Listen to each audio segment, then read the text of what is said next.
어린이날, 어린이들이 행복한 이유가 뭘까? 어린이들이 행복한 이유가 뭘까요? 제가 생각해 보니까 그냥 어린이라서 행복한 건가? 그렇지 않을 수 있다는 생각이 들어요. 어린이를 돌보고 어린이에게 눈높이를 맞춰주고 어린이의 필요를 채워주는 부모의 존재가 있기 때문에 어린이가 행복한 것이 아닌가, 저는 그렇게 생각합니다. 부모가 없는 어린이 또는 부모가 출장을 갔어요. 어린이날도 없어요. 그러면 애매합니다, 이 어린이날이. 왜냐하면 친구들이랑 놀라 그래도 다 친구들은 가족이랑 논단 말이에요. 굉장히 불행한 날이 될 수밖에 없어요. 근데 어린이들이 굉장히 행복한 이유는 이 어린이날 선물도 받고 어린이 주일날 또 놀러도 가고, 교회에서도 안 보이고 놀러 가느라고 뭐 놀러도 가고 선물도 받고 막 그냥 우쭈쭈 해주고 좋은 거예요. 외롭지가 않은 거예요. 어린이날이 어린이에게 기억되고 즐거운 이유는 누군가의 자녀라서 그런 거다. 자녀라서 돌봄과 보호를 받는 자녀이기 때문에 즐거운 겁니다. 우리도 마찬가지죠. 우리가 믿고 신도됐을 때 우리가 복된 이유는 뭡니까? 우리가 행복한 이유가 뭐? 우리가 잘나서? 우리가 원래 재밌어서? 아니죠. 돌보시는 이가 있기 때문에. 하나님이 우리를 돌보시고 하나님이 우리를 축복해 주셔서 우리가 그런 자녀이기 때문에 복되고 기쁜 거라요. 하나님이 걱정해 주시는 거예요. 너희는 걱정하지 마라. 그러니까 하나님 나라의 어린이들은 걱정할 필요가 없습니다. 하나님이 인생의 거반 다 책임져 주신다 이 말이에요. 영적 부모 되신 하나님이 목자가 양 앞에 가서 미리 깨끗한 물, 많은 풀들을 미리 이렇게 알고 데려가는 것처럼 걱정할 일이 없습니다.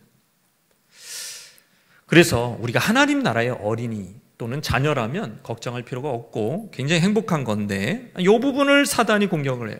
사탄은요 항상 최고의 길목, 아주 중요한 부분을 공격을 합니다.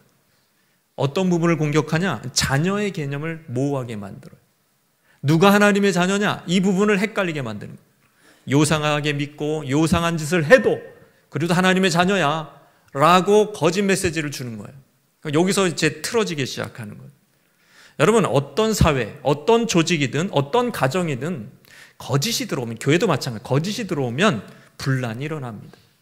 분란이 일어나요. 굉장히 큰 혼란에 그 사회, 그 조직, 그 교회까지 혼란의 도가니에 빠지게 되는 거예요. 여러분, 지금 사도가 개척한 그 교회도 마찬가지인 거예요. 거짓 메시지가 들어오니까 아무나 하나님의 자녀래, 나쁜 짓 하고 사실은 예수님을 이상하게 믿는데도 하나님의 자녀래, 그렇게 거짓 교사들이 가르치니까 교회가 나뉘어지고 그 사람들이 따로 차려가지고 나간 겁니다, 여러분. 실제로 요한이 사역을 해도 그래요. 요한이 사역을. 그래서 사도 요한의 관심사가 뭐냐? 중요하게 생각하는 게 뭐냐? 누가 하나님의 자녀인가? 분별하는 것이, 이거는 교회에 사활이 달린 문제입니다. 누가 하나님의 자녀냐 이거. 요한은 자신이 세운 교회들에게 편지를 써보내며 누가 하나님의 자녀인지 분명히 판별하는 기준을 제시했습니다. 그렇다면 사랑하는 성도 여러분, 하나님께 속한 어린이는 누구입니까? 하나님께 속한 어린이는 누구냐? 따라 하시겠습니다. 계명을 지켜 주 안에 거하는 자. 계명을 지켜서 주 안에 거하는 자가 하나님의 자녀다. 요한일서 3장 23절입니다. 시작. 그의 계명은 이것이니 곧 그 아들 예수 그리스도의 이름을 믿고 그가 우리에게 주신 계명대로 서로 사랑할 것이니라 그랬어요. 계명이 이것이다 이렇게 가르쳐주고 있네요. 굉장히 복잡하죠? 아니에요. 누구나 알 수 있는, 초등학생도 알 수 있는 단순한 것입니다, 여러분. 첫째는 뭐예요? 예수 그리스도의 이름을, 하나님의 아들 예수 그리스도의 이름을 믿는 게 계명이에요. 믿는 것이 계명이다. 누구를 믿느냐? 예수 그리스도의 이름을 믿는 것이다. 둘째, 서로 사랑하는 것이다. 사실은 하나입니다. 예수 그리스도의 이름을 믿어라. 그러면 서로 사랑하게 될 것이다. 뭐 이런 의미로 보면 사실 계명 하나 얘기한 거예요. 태초로 돌아갑시다. 에덴에서 우리 하나님이 인간에게 굉장히 많은 계명을 얘기했습니까? 한 계명을 얘기했어요. 딱 하나예요. 선악을 알게 하는 실과를 먹지 마라. 예수님이 돌아가시기 전에, 직전에 제자들에게 한 계명, 뭐 한 수십 가지 얘기했나요? 10계명 얘기했나요? 하나 얘기했어, 하나. 예? 내가 너희를 사랑한 것처럼 너희도 서로 사랑해라. 이거 여기 안에 다 들어가 있는 거예요. 단순한 겁니다. 그런데 많은 설교자들이, 또 많은 교인들이 유대인들처럼 이 계명을 복잡하게 만들어요. 이유가 있어요. 유대인들도 613개의 계명을 쪼개가지고 요걸 지키나 안 지키나, 이렇게 예수님 시대도 예수님 이렇게 보고 있는 거예요. 이거 지키나 안 지키나. 적어도 우리가 교회 생활 오래 했다면 한 수십 가지 계명을 여러분이 기억을 하실 것입니다. 우상 숭배하면 안 돼, 욕하면 안 돼, 주일 성소해야 돼, 성내지 말아야 돼, 거짓말하지 말아야 돼, 사기치지 말아야 돼, 술 취하지 말아야 돼, 담배 피지 말아야 돼, 간음하지 말아야 돼, 도적질하지 말아야 돼. 여러분, 많은 계명들이 여러분 머릿속에 있잖아요. 그런데 이게 예수 그리스도를 믿는 것에 다 들어가 있다는 거 아십니까? 산에 가려고 하는데 거기에 밑자락에 가보니까 산 밑자락에 입산 금지 이렇게 딱 표시판이 있어요. 그 얘기는 뭐죠? 입산 금지. 그러면 입산 금지 해놨는데 관리소에 전화해서 버섯 캐면 안 돼요? 사냥하면 안 돼요? 거기서 계곡물 좀 떠오면 안 돼요? 거기서 지금 야영하면 안 돼요? 거기서 뭐 좀 따면 안 돼요? 뭐 채집하면 안 돼요? 그런 얘기 하면 돼요, 안 돼요? 입산 금지 안에 다 포함되어 있는 거잖아요. 예를 들어서 팔당에 갔더니 상수원 보호구역이래. 그런 얘기는 거기 뭐가 포함되어 있는 거예요? 상수원 보호구역이면 뭐가 포함되어 있는 거예요?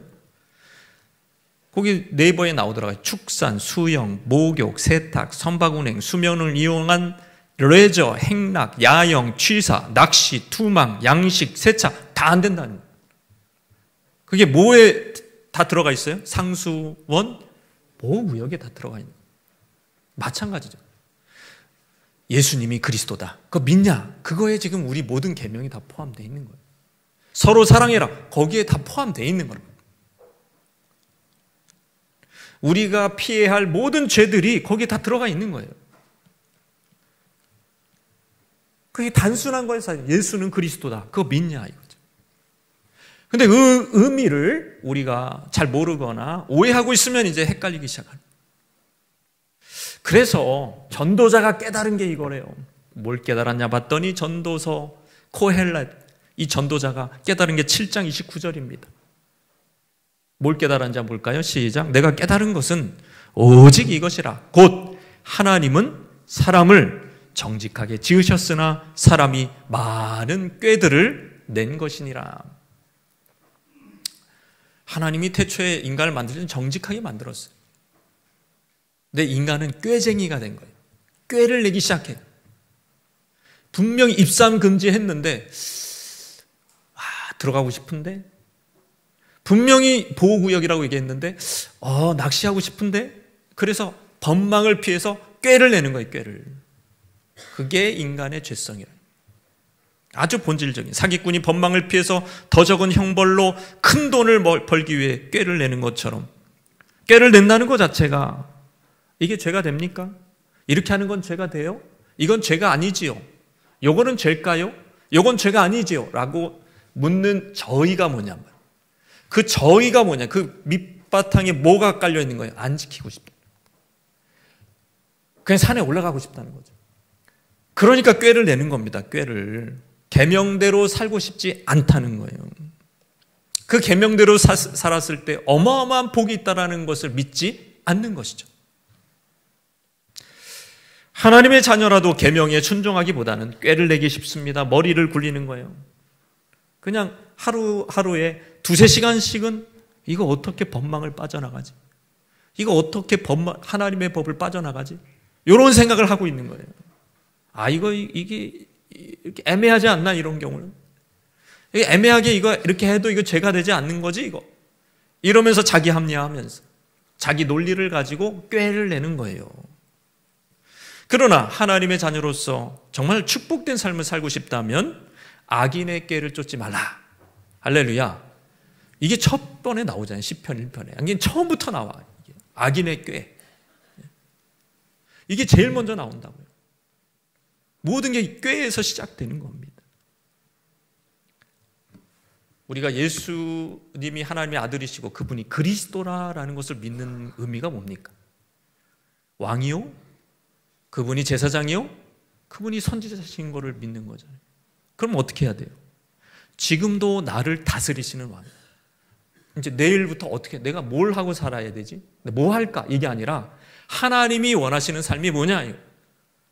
이제 한 주간 하나님 내가 어떻게 살아야 됩니까? 이걸 물어야죠. 그게 왕되심을 고백하는 사람의, 예수가 그리스도임을 믿는 사람의 특징이죠.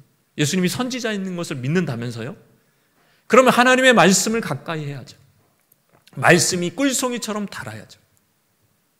왜? 하나님이 나에게 말씀하시고 그 말씀으로 나를 인도해 주신 분이기 때문에 말씀을 계속 듣고 싶어 해야죠. 성경 읽기, 성경 공부에 친해야죠. 제자 훈련하면 다 도망가고 그런 게 아니라, 제자 훈련한다 그러면은 가까이 와야죠. 아, 나도 듣고 싶다고. 제자 훈련하고 싶다고. 그래야죠. 예수님이 대제사장이심을 믿는다면 내 죄가 용서받았음을 확신해야죠. 그 죄사함의 확신으로 담대하게 살아야죠. 담대하게 기도하시고, 뿐만 아니라 나를 용서해 주신 것처럼 나도 다른 사람을 용서하기를 하나님이 기대하신다는 것을 내가 확신해야죠. 이게 바로 대제사장을 믿는 믿음입니다. 예수가 그리스도이심을 믿는 믿음. 나는 저 사람은 절대 용서 못하겠어. 저 사람이 한 짓은 내가 평생 기억할 거야. 그거는 예수님이 대제사장임을 믿지 않는 거죠. 적용이 안 되잖아요, 지금. 적용을 하셔야 적용을. 계명을 지키는 자에게 하나님이 주신 축복을 여러분 기억해 보십시오. 어떤 축복을 주시는지. 요한 1서 3장 24절 말씀입니다. 시작.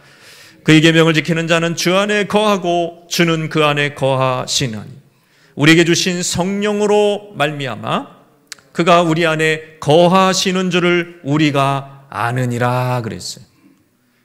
내가 주 안에 거하고 주는 그의 안에, 내 안에 거한다. 이게 무슨 말일까요? 따라해봅시다. 상호내주. 상호내주. 뭐 다른 말로 하면 그리스도와의 연합. 이것이 하나님이 성도들에게 주신 가장 큰 축복입니다. 상호내주는 계명을 지키는 성도들에게 주시는 가장 큰 축복이 상호내주라는 거예요. 오래전 기억에 딱 한 번 지인 찬스로 용산인가 어딘가 미군 식당에 가서 거기서 이렇게 좀 누렸던 적이 있어요. 천조국에서 공수해온 식자재라면서요? 야, 뭐가 달라도 달라. 뭐 스테이크도 다르고 달라요. 자, 굉장히 좋죠. 야, 이런 곳에 야, 카투사는 좋겠구나. 미군은 좋겠구나. 뭐 이런 곳을 이렇게, 야, 이렇게 이용을 해? 너무 좋겠구나. 자주 갔으면 좋겠다. 못 가죠, 거기는. 못 가. 근데 또 놀라운 것은 주한미군 사령관이 우리 집에 있어요. 자, 그 집은 안전해요, 안 안전해요? 내가 미군에 가고 주한미군 사령관이 우리 집에 늘 거해. 그 집이 세계에서 제일 안전한 곳이 안 안전한 곳이? 안전한 곳이죠. 거기를 공격하는 미국을 공격하는 거잖아요. 근데 이보다 더 좋은 게 있어요. 더 안전한 게 있어요. 계명을 지키는 자의 특혜. 주가 누구 안에 거한다? 우리 안에, 내 안에, 믿는 자 안에, 계명을 지키는 자 안에 거한다. 우리도 어디에 거한다? 주 안에 거한다. 주의 나라 안에 거한다. 이게 얼마나 큰 축복이나. 중학교 때 생각하면, 중학교 때는 저 때는 공부 잘하는 자가 최고가 아니라 싸움 잘하는 애가 최고였던 것 같아요. 아주 좋은 중학교를 제가 유명한, 지금은 공부 잘하는 대로 유명한데 그때는 그런 게 아니었던 것 같아요. 만약 그때 그 질풍노도의 시기에 내 형이 추성훈이야. 추성훈. 나도 추씨야. 형방이 내 옆에 있어. 딱 이러면 건드려요, 안 건드려요? 못 건드리지. 못 건드리. 길을 피고 다니는 거지. 추성훈인데 내 형이. 함부로 못해요. 내주잖아요, 내주. 여러분, 그게 그 의미예요. 요한일서 4장 4절이 그런 의미라고. 자녀들아 너희는 하나님께 속하였고 그들을 이기었나니 이는 너희 안에 계신 이가 세상에 있는 자보다 크심이라. 세상의 어떤 권세도 예수님, 우리 안에 거하시는 성령님보다 안 크다. 그분이 너희 안에 거하신다. 걱정하지 마라. 눈으로 보일 때는 망한 것 같아. 근데 괜찮대, 성령이. 내 안에 계신 성령이 그래, 너 회개했지? 괜찮아. 그래, 그럼 괜찮은 거예요. 세상에 있는 이보다 크시기 때문에 세상이 오히려 바뀌어. 이렇게 되는 겁니다. 이게 상호 내주의 축복이라는 거예요. 여러분, 예수님이 왜 이 땅에 오셨습니까? 왜 육으로 오셔서 죽으시고 부활하시고 승천하시고 왜 그렇게 하셨냔 말이에요. 오직 하나예요. 승천의 목적은 그것이었어요. 성령을 주시는 거. 아버지께 내가 구하겠다, 성령을. 승천하시자마자 성령을 구하셨어요. 그래서 제자들은 성령을 받는데 며칠 걸렸어요? 예수님이 승천하시고 10일밖에 안 걸렸어요. 열흘 만에 성령을 받았다. 거기서 상호 내주가 일어났다. 그러니까 예수님이 십자가에 돌아가신 이유는 우리 죄를 용서하시려고. 그건 50점밖에 안 돼요. 100점은 뭐냐면 상호 내주 하시려고. 우리 안에 거하시려고. 그게 바로 구약 성경이잖아요. 그죠? 그러니까 하나님이 시내산에 강림하셨을 때 그냥 강림하셨다 떠나셨어요? 왔다가 안녕 얘들아 이러고 뚝 떠나셨어요? 예? 어떠셨어요? 뭐 하시라 그랬어요? 성막 만들라 그랬잖아요. 성막. 성막이 뭐 하는 거예요? 내가 너희 안에 거하겠다는 거예요. 그 중심 안에. 그러니까 제자훈련을 좀 하시라고요. 제자훈련을. 제자훈련을 하셔야 이런 걸 빨리빨리 그냥 알아들으시고 그냥 그런 얘기 하시는구나. 내가 아는 얘기 하시는구나. 그러면 눈이 막 초롱초롱 할 텐데 지금 무슨 소리 하는 거죠? 목사님이 지금 좀 이상한 소리 한다. 이럴 수도 있는 거예요, 여러분. 여러분, 이스라엘의 중앙에 성막이 있었단 말이에요. 그러니까 하나님 거하신다는 거예요. 상호 내주. 그가 우리 안에 거하시고 우리가 그 안에 거하는 걸 이미 구약시대 이스라엘에게 보여주신 부분이고 그걸 성취하기 위해서 예수님이 오신 거고 예수님의 모든 속죄 사역이 끝났을 때 일어나는 현상이 축복이 상호 내주란 말이에요. 그리스도의 연합. 그러니까 우리는요. 크리스찬의 목표가 뭡니까? 그럼 막 성공하는 거, 그 분야의 최고가 되는 거 다 틀린 얘기입니다.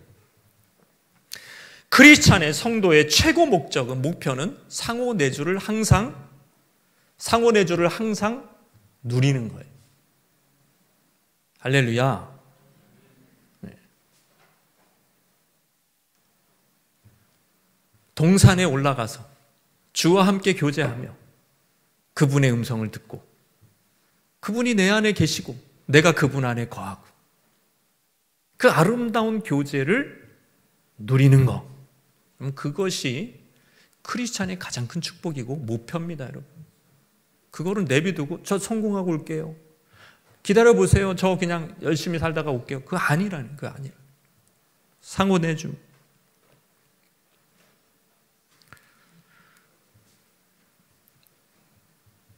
상호 내주의 축복을 누리고 계십니까? 우리 옆에 분에게 한번 질문해 보시겠습니다. 시작. 네. 상호 거주, 상호 내주의 축복을 항상 누리시기 바랍니다. 이거 하려고 우리가 신앙생활을 하는 거고요. 이걸 모르면 신앙생활의 맛을 못 느낀다. 지루하고 신앙생활에도 지루해요. 재미가 없어요. 그러니까 자꾸 세상에서 낙을 찾으려고 그래요. 신앙생활을 하는데도. 교회 오래 다니는데도 세상에서 자꾸 낙을 찾으려고 그래요. 그래서 나이 든 사람은 관광버스 자꾸 타려고 그래요. 울긋불긋한 옷을 입고 관광버스 타고 놀러 다니고 그러고 싶어요. 젊은 사람들은 클럽에 가고 맨 TV만 보고 그러려고 그래요. 그러면 진짜 거기서 낙을 누릴 수 없어요. 진짜 인생에 하나님 주신 진짜 큰 축복은 주 안에 거하는 것입니다. 두 번째, 하나님께 속한 어린아이는 누구냐? 따라해 봅시다. 예수님을 내 마음대로가 아니라 성경대로 믿는 자다. 예수님을 어떻게 믿느냐가 중요해요. 믿기는 믿어요. 내 마음대로 믿어서 그렇지. 내 식대로 믿어도 예수님 안 믿는 거 아니야. 믿긴 믿는데 내 마음대로 믿어. 아니에요. 성경대로 믿어야 하나님께 속한 어린아이의 확증이 되는 겁니다. 1절에서 3절 말씀 쭉 읽겠습니다. 사랑하는 자들아, 영을 다 믿지 말고 오직 영들의 하나님께 속하였나 분별하라. 많은 거짓 선지자가 세상에 나왔음이라. 이로써 너희가 하나님의 영을 알지니 곧 예수 그리스도께서 육체로 오신 것을 신하는 영마다. 이건 성령이 아닙니다. 이거는 이제 각 사람의 영이라는 얘기. 그 영마다 하나님께 속한 것이요 예수를 신하는 영마다 하나님께 속한 것이 아니니 이것이 곧 적그리스도의 영이니라. 오리라 한 말을 너희가 들었거니와 지금 벌써 세상의 거짓 선지자들의 가르침을 따라 세상에 와 있어요. 이단들이 와 있습니다, 여러분. 이들이 누구냐? 케린투스 이단, 영지주의 이단, 하나님의 아들 예수 그리스도의 인성과 신성을 다 부인하는 거예요. 예수가 육체로 오신 것을 부인한단 말이에요. 여러분, 오셨다라는 것은 주님이 원래 하나님이었다는 것을 전제한 말입니다. 그러잖아요. 여기 지금 오셨다. 어디서 오셨다는 거예요? 하늘에서 오셨다는 거예요. 그러니까 그분이 신적인 존재다. 하나님이라는 그 말이 오셨다라는 거에 다 들어가 있단 말이에요. 그런 육체로 오셨다는 말은 예수님이 인성을 가지신 분이다라는 것을 또 얘기해 줘. 성육신을 얘기해 줘. 근데 이 영지주의자는 하나님도 부인해, 신성도 부인해, 인성도 부인해. 인성과 신성 다 부인하는 거예요. 그건 무슨 얘기냐면 그러면 예수님이 우리의 구원자가 될 수 없어요, 교리상. 근데 그렇게 얘기를 해요. 우리 죄가 용서받을 수 없다고요. 근데 그런 예수를 믿겠다는 거예요. 자기식대로, 자기 마음대로.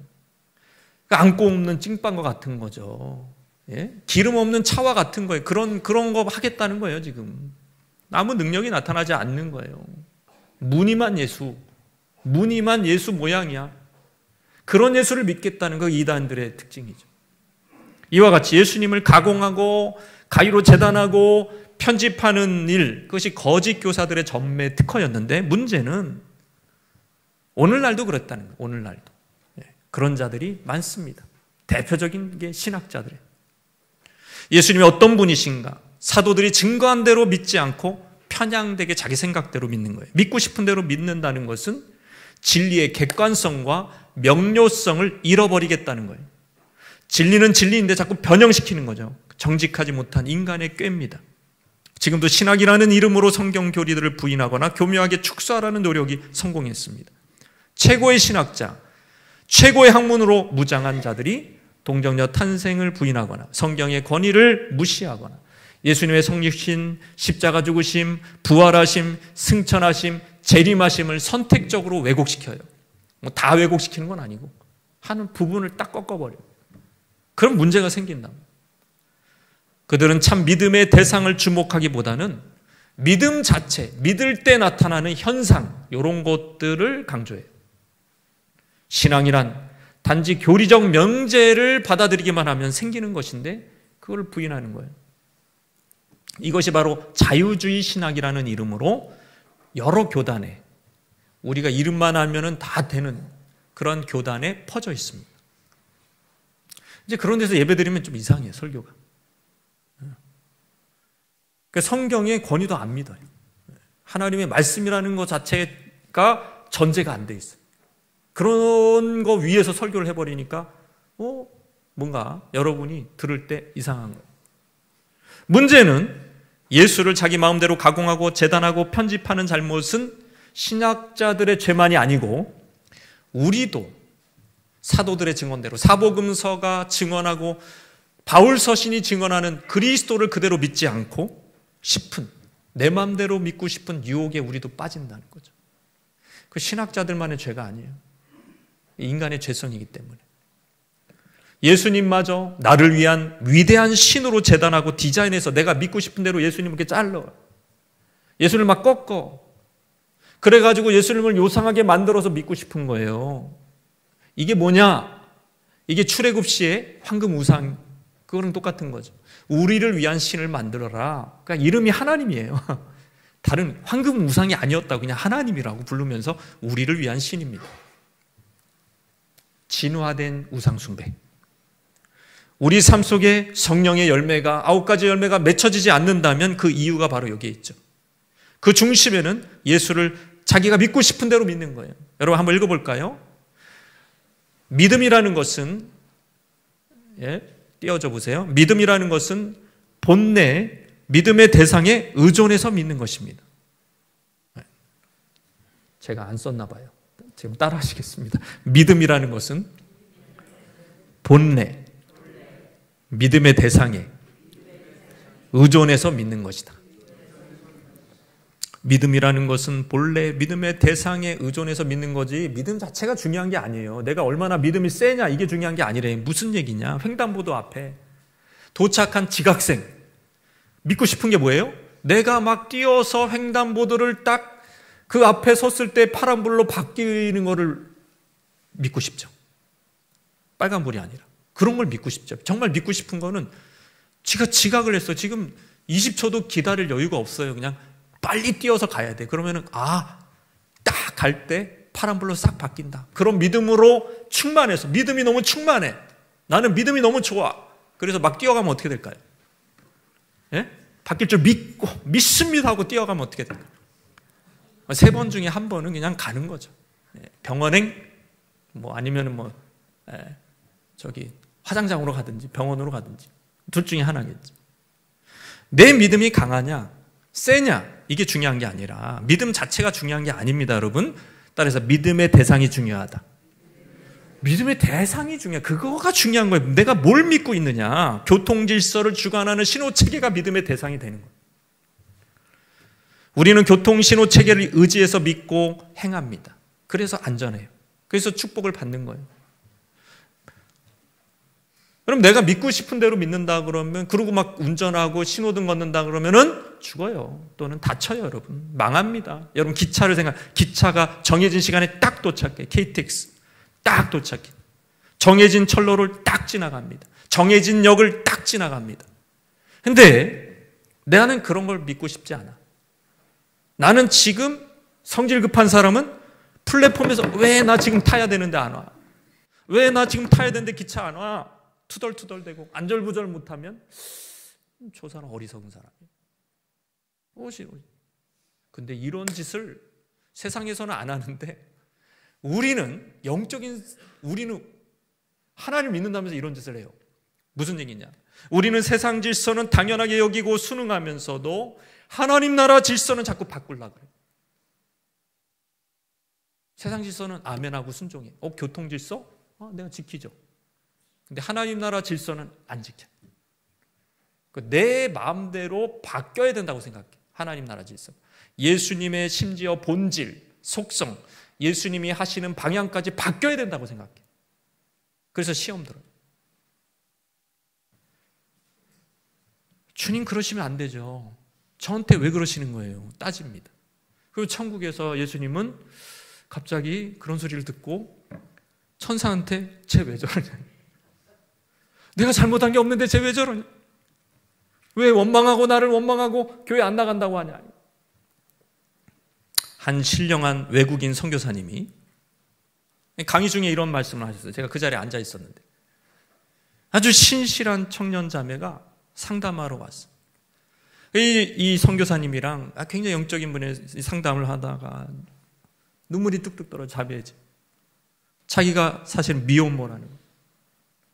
미혼모가 됐다는 거예요, 자기가. 그래서 울면서 얘기하는 겁니다. 하나님이 저에게 왜 이렇게 하시는지 모르겠어요.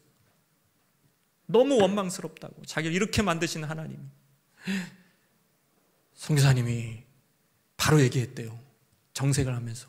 하나님은 마리아한테 외에는 아무에게도 그렇게 하지 않았습니다.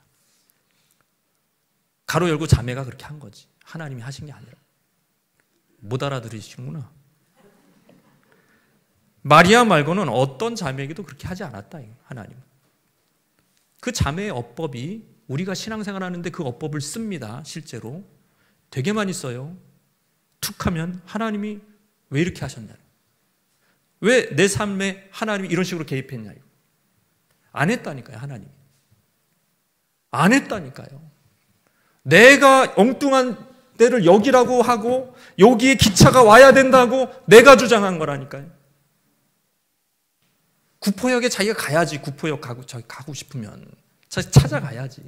그렇게 안 하고 내가 그렇게 원하는 거예요. 내 앞에 기차가 올 거라고 믿다가 속은 겁니다. 그게 우상숭배. 제가 젊을 때부터 고민했던 한 가지, 뭐냐 하면 도대체 인생에서 무엇이 확실한가? 이 고민은 분명히 했어요. 무엇이 확실한가? 뭐가 확실하지 않는 것 같아요. 근데 확실하면 제가 좀 열심히 뛰어들려고. 근데 제가 고민이 있었어요. 아주 젊을 때, 20대 때부터. 무슨 고민을 하면 성도들이 열심히 신앙생활해요. 기독교적으로 살아요. 근데 상당수가 불행해. 제가 그걸 보는 거예요. 왜 불행할까? 불행할까? 왜 확실한 기독교를 믿는데 불행할까? 그런 질문을 계속 던졌어요. 하나님이 원래 그렇게 불행을 원하시는 건가? 그거를 뭔가 이렇게 하나님의 심리는 우리가 고통당하는 걸 좋아하시는 분인가? 그걸 즐기시는 분인가? 근데 제가 내린 결론은 그거예요. 많은 교인들이 당한 고난은 복음을 위해서 일부러 받는 고난도 있어요. 그러나 그렇지 않은 경우가 훨씬 많아요. 무슨 얘기냐? 그냥 사서 고생한 거죠. 사서 고생한 거고, 하나님 나라 원리를 모르는 거고, 아니면 하나님 나라 원리를 모르는 사람에 당한 거고, 뭐 그냥 자기 식대로 믿다가, 아니면 남이 자기 식대로 믿다가, 아니면 동업자가 자기 식대로 믿다가 섞여서 고생한 것 뿐입니다. 하나님이 그렇게 하신 게 아니에요. 요한 시대의 영지주의 신학을 따라서 성육신을 부인하는 교인들처럼 이 시대도 자기 믿고 싶은 대로 예수 믿다가 낭패를 보는 겁니다. 기차를 향해 거기서 외쳐도 정해진 시간에 기차는 떠나갈 뿐입니다. 중요한 것은 우리가 하나님 나라 원리를 깨닫고 예수님의 속성을 깨닫고 예수님이 어떻게 일하시는지, 하나님 나라가 어떻게 확산되는지 성경을 똑바로 보고 해석한, 여러분 그 기차에 우리가 붙어서 타야 된다는 거예요. 기차는 간다니까요. 그 원리가 저에게는 너무너무 중요한 원리. 우리는 신앙생활을 나에게로 와라 이렇게 얘기해요. 신앙생활을. 왜 안 와? 지금 좀 도와줘야 되는데. 그러면서 황당해하고 속상해하고 믿음 잃어버리고 조금 있던 믿음도 잃어버리고 막 그렇게 살아요. 아닙니다. 그냥 묻어가는 거예요. 여러분 신앙은 묻어가는 것이다. 아니 플랫폼에 우리가 가서 그 기차를 타야 된다니까요. 예수님이라는 기차, 하나님 나라는 기차, 거기 그냥 타야 돼. 올라타야 돼. 그 계획에 그냥 그 계획, 내가 막 계획을 세우고 내가 기찻길을 만들어서 하나님 될 생각하지 말고 그냥 올라타면 자연스럽게 다음 역으로 간단 말이에요. 그게 바로 순종입니다. 하나님의 뜻을 세심하게 구분하고, 이게 하나님이 일하시는 방법이구나. 그냥 올라타는 거예요. 거기에 나를 맡기는 겁니다. 예? 나를 항복하는 거예요. 그냥 맡기고 의지하고 거기에 내가 내 시간과 정성을 드리는 겁니다. 그러면 이게 딩동댕 기차 탔다 이거예요. 쫙 가는 거예요. 그냥 코스대로 쫙쫙 가는 거예요. 그게 그리스도의 인생이라고 저는 결론적으로 믿었습니다. 이게 그리스도의 인생이구나. 근데 우리는 거기 탈 생각은 안 하고 자꾸 우리가 아는 하나님의 나라, 우리가 만든 하나님의 나라, 우리가 만든 예수, 그거를 자꾸 주장하는 거예요. 그러니까 삶이 힘들어. 고생스럽고 평안도 없고 되지도 않고 열매도 없고 그렇게 될 수 있단 말이에요. 하나님에 속한 어린아이는 성경대로 예수님 믿는 자입니다. 세 번째 따라 하시겠습니다. 사도적 가르침을 듣는 자. 같은 얘기예요. 4장 5절 말씀 읽겠습니다. 그들은 세상에 속한 고로 세상에 속한 말을 하매 세상이 그들의 말을 듣느니라 그랬습니다. 무슨 말을 하는가가 중요하지 않아요. 어디에 속했느냐가 먼저란 얘기예요. 소속에 따라서 말이 달라진다는 얘기죠. 사회주의, 공산주의, 통제된 사회에 속한 사람들은 그게 좋대요. 실제로 그렇게 얘기합니다. 그런데 자유주의 국가인, 자유민주주의 국가인 우리나라 사람 북한 좋다고 얘기하지 않아요. 그렇게 통제하는 거 좋다고 얘기하지 않아요. 근데 그쪽 사람들, 중국과 같은 거기도 상당한 통제가 일어나는데 그쪽 사람들은 그게 당연하다고 생각합니다. 그래야 좋다고 생각해요. 소속에 따라서 말이 달라지는 겁니다. 영적 세계도 마찬가지입니다. 우리는 우리가 뭘 선택적으로 듣느냐, 소속이 다르기 때문에 선택적으로 듣는 거예요. 소속이 우리가 어디입니까? 하나님 나라 소속인 줄 믿으시기 바랍니다. 그걸 어떻게 할 수 있냐? 하나님 나라 하나님 나라에 가본 사람이 없어요. 가면 뭐다. 그러니까 하나님이 오신 거예요. 그 아들이. 하나님 나라는 이런 것이다 라고 천국의 비유. 천국은 이와 같으니. 복음서가 다 그 얘기예요. 천국은 이와 같으니. 그러면서 천국 얘기를 많이 해줘요. 그 얘기를 누가 들었습니까? 사도들이 듣고 사복음서에 적고, 바울이 또 해석해서 또 적고, 그 가르침을 받은 교회가 바로 사도적 교회예요. 사도적 가르침이고, 그게 바로 요한 공동체입니다. 그게 바로 하나님께 속한 공동체죠. 그러면 거기서 나온 말들이, 그 소속에서 하늘과 연결된 하늘 소속에서 나온 말들을 듣는 자는 누구예요? 거듭난 사람이에요. 하늘에 속한 사람은 그 말을 듣게 되어 있다는 얘기를 지금 요한이 하는 겁니다. 어렵지 않아요. 6절 말씀이요. 시작. 우리는 하나님께 속하였으니 하나님을 아는 자는 우리의 말을 듣고 하나님께 속하지 아니하는 자는 우리의 말을 듣지 아니하나니 진리의 영과 미혹의 영을 이로써 안다. 이거 간단하다 이거예요. 사도적 가르침에 충실한 교회의 말을, 그 말 자체에 권위가 주어져 있고, 그 공동체가 하나님께 속했기 때문에 거기서 목사를 통하든 교사를 통하든 거기서 가르치는 말들이 들어간다 이 말입니다. 들려. 마음을 열고 듣습니다. 아, 그 사람은 하늘에 속한 자구나. 듣지 않아. 에이, 난 싫어요. 난 그 가르침 싫어. 아, 그 사람은 하늘에 속하지 않은 자구나. 판단할 수 있다. 그 얘기를 지금 쉽게 그 얘기를 하는 것입니다. 문제의 원인, 어떤 사람이 안 들었어요. 그 원인이 뭐 때문입니까? 교회가 잘못 가르쳐서 그런 겁니까? 예? 사도적 가르침을 가르쳤는데 뭔가 잘못했기 때문이 아니에요. 듣는 자들이, 따라해봅시다. 하나님 소속이 아니다. 하나님 소속이 아니니까 안 듣는 거예요. 빌립보 강가에서 바울이 복음 전할 때 자주장사, 상인입니다. 여자 상인인데 이게 무슨 옷감 장사 같은 거 하는 거죠.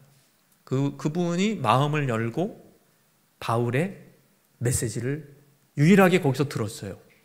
메시지 끝나자마자 우리 집에서 유숙하라고, 다 비용은 내가 책임져 주겠다고, 하늘에 속한 자라는 걸 인증한 사건이죠.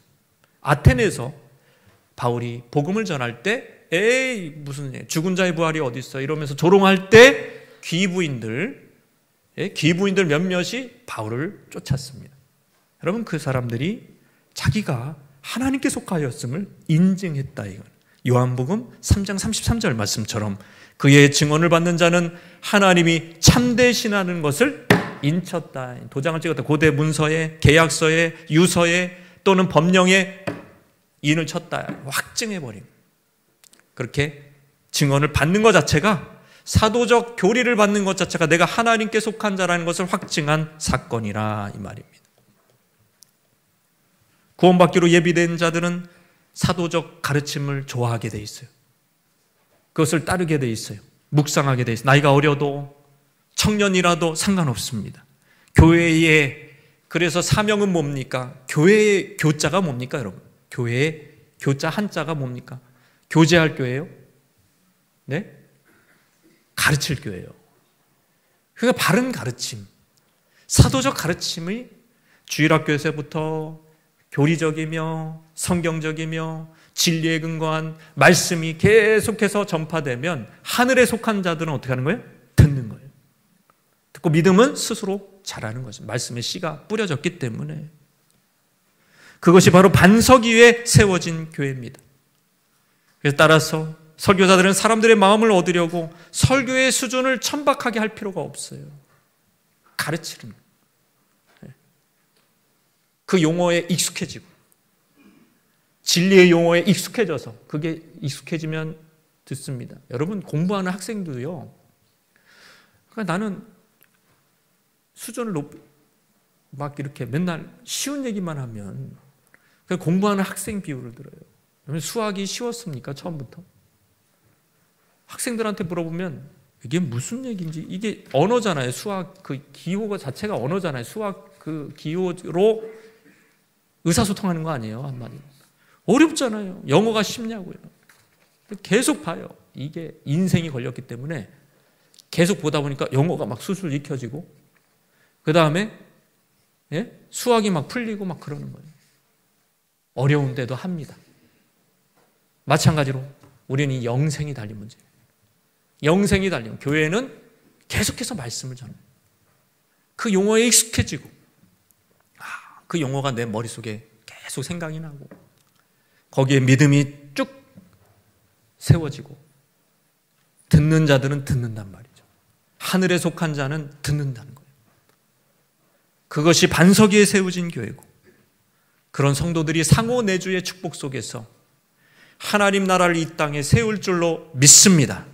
가정을 변화시키고 사회를 변화시키고 직장을 변화시키는 삶을 사는 거예요. 왜? 말씀에 근거해 있기 때문에, 상황에 근거하지 않기 때문에, 눈치 보지 않고 이 세상에 하나님의 뜻을 세우는 그리스도인들이 여기서 생겨나게 되는 것이죠. 사도적 가르침을 듣는 자, 세상의 말을 듣지 아니하고, 그리고 하나님이 내 안에 계신 하나님이 세상에 있는 이보다 크신 분임을 확신하는 그러한 성도들이 다 되시기를, 그 방향으로 나아가시기를 주님의 이름으로 축원합니다.